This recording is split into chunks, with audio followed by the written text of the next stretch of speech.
Hello students, कैसे हो आप सब। मैं आज एक बार फिर आपका यूनिक स्टडी ऑफिशियल में स्वागत करता हूं। तो हम पढ़ रहे थे students law of variable proportion, जहां पे हमने अच्छा सा एक टेबल एंड उसकी सेपरेट फिगर यानी कि टोटल प्रोडक्ट की कर्व कैसी होती है, एवरेज प्रोडक्ट, मार्जिनल प्रोडक्ट, उन सब की कर्व कैसी होती है वो हमने सीखा था। ठीक है।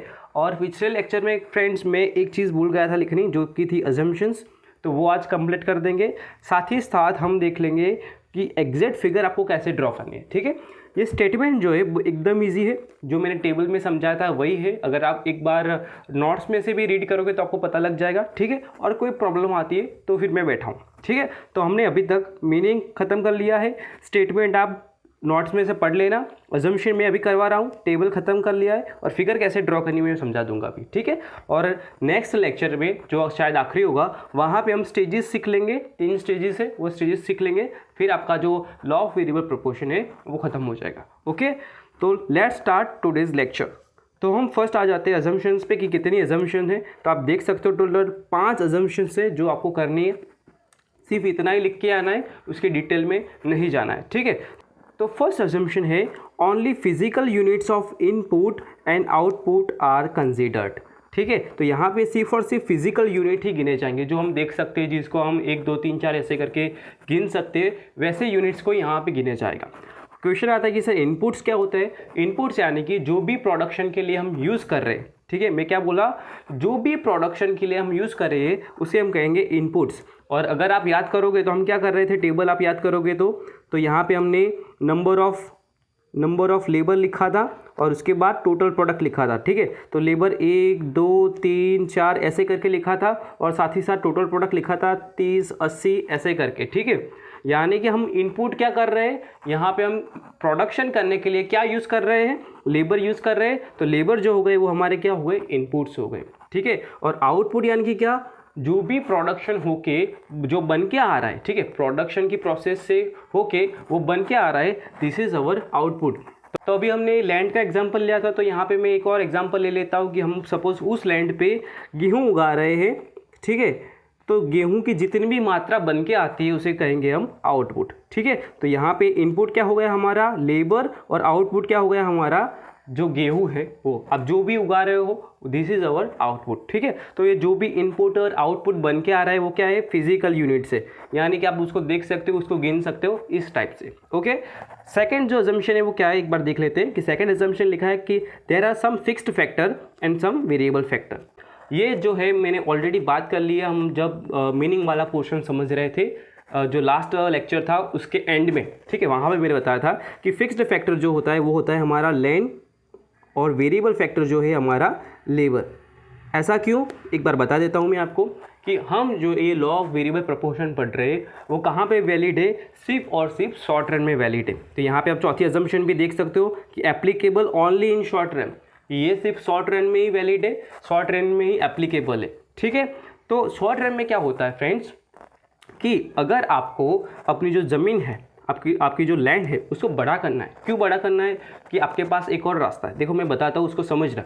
आपके पास 2 रास्ते में बता देता हूँ अभी, कि फर्स्ट तो आप लेबर बढ़ा के प्रोडक्शन इंक्रीज कर सकते हो, और दूसरा रास्ता ये बनता है कि आप लैंड जो है, आपके पास ज़मीन जो है उसको बढ़ा देते हो, तब भी प्रोडक्शन बढ़िया हो सकता है, क्योंकि जितनी बड़ी ज़मीन होगी उतना ही ज़्यादा अच्छा प्रोडक्शन कर पाओगे।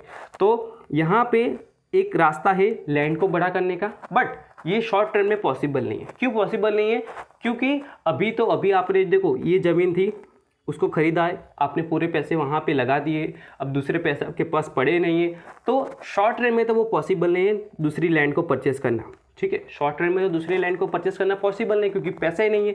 तो यहाँ पे जो फर्स्ट लैंड थी वहाँ पे आपको काम करना पड़ेगा अच्छे से, प्रोडक्शन करना पड़ेगा अच्छे से, एक प्रॉफिटेबल फर्म बनना पड़ेगा, उसके बाद आप सेकेंड जो लैंड है उसके बारे में सोच सकते हो। ठीक है। तो ये शॉर्ट पीरियड में पॉसिबल नहीं है। ठीक है। तो आप लैंड को बड़ा करने का जो सोच रहे थे वो यहाँ पे आइडिया काम करेगा नहीं। तो यहाँ पे फिक्स्ड फैक्टर जिसमें आप चेंज नहीं ला सकते वो क्या हो जाता है हमारा लैंड, क्योंकि आप लैंड को शॉर्ट पीरियड में बड़ा कर सकते नहीं हो। तो यहाँ पे आपके पास एक ही रास्ता बचता है, जो कि है अगर आपको प्रोडक्शन बढ़ाना है तो आप लेबर को बढ़ाते जाओ, आपका प्रोडक्शन बढ़ता जाएगा। ठीक है। और अभी आपके दिमाग में एक और क्वेश्चन आएगा कि सर चलो हमने समझ लिया कि लैंड जो है वो बड़ा नहीं कर सकते हम, लेबर जो है हम बड़ा कर सकते हैं, यानी कि उसको 1 2 3 4 करके प्रोडक्शन में बढ़ोतरी कर सकते हैं। बट अभी एक और ऑप्शन है जो कि है टेक्नोलॉजी, कि अगर सर हम टेक्नोलॉजी ला दें, यानी कि ट्रैक्टर है और ट्रैक्टर अगर यूज़ करें तो उसमें भी अच्छा वाला ट्रैक्टर जो टेक्नोलॉजी वाला ट्रैक्टर है वो ला दे तो प्रोडक्शन तो बढ़िया हो जाएगा। ठीक है, तो ये एक और रास्ता और बचता है जहाँ पे हम टेक्नोलॉजी का यूज़ करके अच्छा खासा प्रोडक्शन कर सकते। तो ये जो आपने बात सोची या कही वो यहाँ पे लागू पड़ती नहीं है, क्योंकि यहाँ पे थर्ड असम्पशन क्या की गई है कि टेक्नोलॉजी इज़ गिवन, यानी कि जब आपने फर्स्ट लेबर लगाया था काम पे, सेकेंड लेबर लगाया जब काम पे, थर्ड लेबर लगाया जब काम पे, सारे के सारे जब लेबर लगा रहे हो तब एक ही टेक्नोलॉजी को यूज़ कर रहे हो। ठीक है, सपोज करो फर्स्ट लेबर लगाया था तब आपने वो बैलगाड़ी वाली टेक्नोलॉजी को यूज़ किया था, तो second labour, third labour, fourth labour, सारे के सारे जब जितने भी लेबर आप एम्प्लॉय कर रहे हो, टेक्नोलॉजी यानी कि जो आप बैलगाड़ी यूज़ कर रहे हो उसी की मदद से आप प्रोडक्शन कर रहे हो, उसी की मदद से आप गेहूँ उगा रहे हो। ठीक है, तो यहाँ पे टेक्नोलॉजी का रास्ता भी नहीं बचता, आप ज़मीन को भी बड़ा नहीं कर सकते, और अभी अगर आपको प्रोडक्शन इंक्रीज़ करना हो तो एक ही रास्ता बचता है जो है हमारा लेबर, कि अगर आप लेबर को इंक्रीज़ करोगे तो प्रोडक्शन इंक्रीज़ होगा। ठीक है, और यहाँ पे आखिरी अजम्पशन क्या बची है कि all the inputs are identical. ठीक है, all the inputs are identical, that means identical यानी कि होमोजीनस, OUS, ओके, होमोजीनस यानी कि जितने भी इनपुट्स आपने लगाए, and as I told you inputs यानी कि हमारे लेबर, जितने भी लेबर आपने लगाए वो सारे के सारे कैसे एक सरखे, यानी कि उनकी जो कैपेबिलिटी है, कार्य क्षमता है, इफ़िशेंसी है, वो कैसी है, इक्वल है। यानी कि जो फर्स्ट लेबर है वो सपोज 10 किलो गेहूँ उगा सकता है, तो सेकेंड लेबर जो भी होगा वो भी 10 किलो गेहूँ उगा सकेगा। ठीक है, थर्ड लेबर वो भी 10 किलो गेहूँ उगाने की कैपेसिटी रखता है। ठीक है, तो ऐसा यहाँ पे अज्यूम किया गया। ओके, तो अभी एक क्वेश्चन आएगा कि सर चलो हमने मान लिया कि फर्स्ट लेबर जो है वो 10 किलो गेहूँ उगा सकता है, सेकेंड लेबर भी सेम 10 किलो उगा सकता है, थर्ड लेबर भी ऐसा कर सकता है, और आपने जो समझाया वहाँ पे फर्स्ट लेबर जो है वो 30 किलो का प्रोडक्शन कर रहा है, तो सेकेंड लेबर जो है वो 60 किलो का होना चाहिए प्रोडक्शन करने के लिए, थर्ड लेबर जो है वहाँ पे 90 किलो का प्रोडक्शन होना चाहिए, फोर्थ लेबर में 120 किलो का प्रोडक्शन होना चाहिए। ठीक है, ये आपको क्वेश्चन होगा क्योंकि आपने बोला सर कि फर्स्ट लेबर को 10 किलो की यहाँ पे क्षमता है, और यहाँ पे एग्जाम्पल की बात करोगे तो यहाँ पे फर्स्ट लेबर 30 किलो का प्रोडक्शन कर रहा है, तो सेकेंड लेबर को मिला के 60 का ही प्रोडक्शन होना चाहिए, तो यहाँ पे तो 80 हो रहा है, फिर 120 हो रहा है। तो ऐसा क्यों हो रहा है, उसके पीछे मैंने थोड़ा सा रीज़न दिया था लास्ट लेक्चर में कि ज़मीन कम थी, लेबर बढ़ा रहे हो, जगह नहीं बची है, बातचीतें हो रही है, काम अच्छे से नहीं हो रहा है, एक रीज़न है। और एग्जैक्ट रीज़न जो है वो मैं बात करूँगा आपको नेक्स्ट लेक्चर में। ठीक है, तो ये भी मैंने जो बताया वो एग्जैक्ट ही था, बट इससे और थोड़ी अच्छी भाषा में मैं आपको नेक्स्ट लेक्चर में समझाऊंगा जब मैं स्टेजेस की बात करूँगा।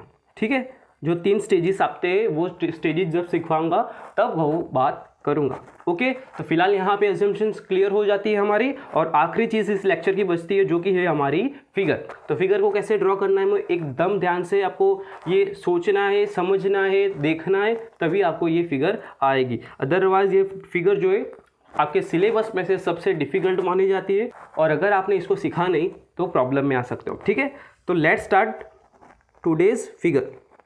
तो कुछ इस प्रकार से आपको एक्स एंड वाई ड्रॉ कर लेना है। ठीक है, वाई एक्सिस पे आपको लिख देना है total product, marginal product and average product, and x axis पे आपको लिख देना है अमाउंट ऑफ लेबर।